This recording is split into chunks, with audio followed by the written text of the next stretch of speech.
Hi అండి అందరికీ welcome to the story time. So ఇవాళటి స్టోరీ ఎస్పెషలీ లేడీస్ కోసము.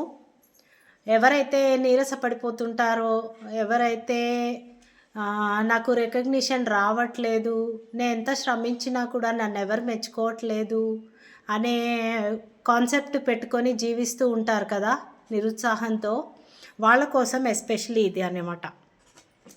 ఒకానొక ఊర్లో ముగ్గురు లేడీస్ చాలా ఎంతూజియాజంతో బతికేవాళ్ళు. ఏ పని చేసినా కూడా కలిసిమెలిసి చేసుకునేవాళ్ళు అనమాట. అయితే ఒకసారి వాళ్ళకి ఒక గనిలో వజ్రాలు ఉన్నాయని ఇన్ఫర్మేషన్ తెలిసింది. సరే, మనకు కుటుంబం పైకి రావాలంటే మనం ఏదో ఒకటి చేయాలి కదా అంటే, సరే ఈ వజ్రాలు తవ్వుకుందామని చెప్పేసి వాళ్ళకు ఐడియా వచ్చింది. సో వాళ్ళ అంటే ఎలా బ్యాక్గ్రౌండ్ అనేది మనం స్టోరీ కోసం పక్కన పెడితే, సో ఈ వజ్రాలు కోసం పనిచేయడం అనేది వాళ్ళు చేస్తూ ఉండేది. ఆ వజ్రాలు వేట స్టార్ట్ అయ్యి వాళ్ళు ఆ గనిలోకి వెళ్ళి తవ్వడం మొదలుపెట్టేశారు. మొదలుపెట్టిన తర్వాత అందులో కావిడికి ఇంకా అనిపించింది, అబ్బా ఇంకా ఎన్ని నెలలు తవ్వుతాము, మనకైతే విసుకొస్తుంది, వదిలే అనేసి ఊరుకుంది. సరే, మిగతా ఇద్దరు వెళ్ళి చేస్తూ ఉన్నారు. అందులో ఇంకొక ఆవిడ కూడా ఇంకొక నెల 2 నెలలు కాగానే డ్రాప్ చేసేసి వెళ్ళిపోయింది. తను కూడా రావట్లేదులే ఇంకా వేస్ట్, వేరే ఏమైనా చేసుకుందాము అని చెప్పి తను కూడా వెళ్ళిపోయింది.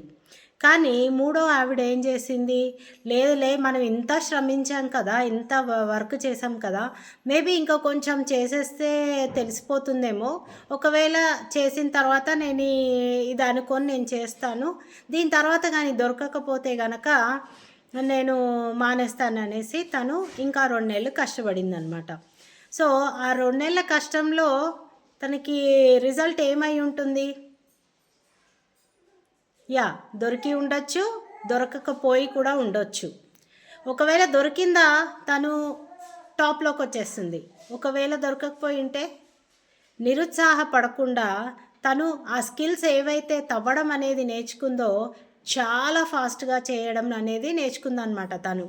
సో అనుకోకుండా ఒక వ్యాపారి అక్కడి నుంచి వెళ్తూ ఉంటే, అరే ఇదేంటబ్బా ఇంత సురంగంలాగా ఉంది అని చెప్పి చూసి ఆవిడ పనిచేస్తూ ఉంటే తన స్పీడ్కి మెచ్చుకొని చాలా మంచి పోస్ట్ ఆమెకి ఇచ్చాడనమాట.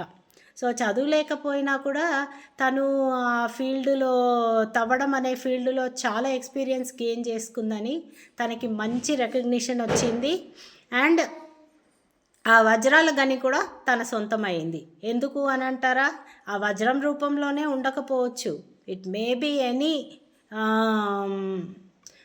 What you say valuable thing.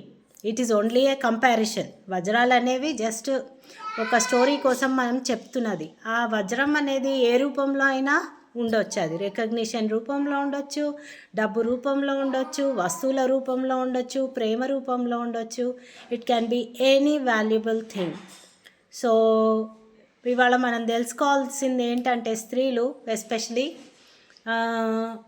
ఏ పని చేసినా కూడా ఇమీడియట్ రిజల్ట్ అనేది వెతుక్కోకూడదు. కీప్ డూయింగ్, కాన్ఫిడెన్స్ పెట్టుకొని చేస్తూనే ఉండాలి. ఎప్పుడో ఒకప్పుడు కంపల్సరీగా అది షైన్ అవుతుంది.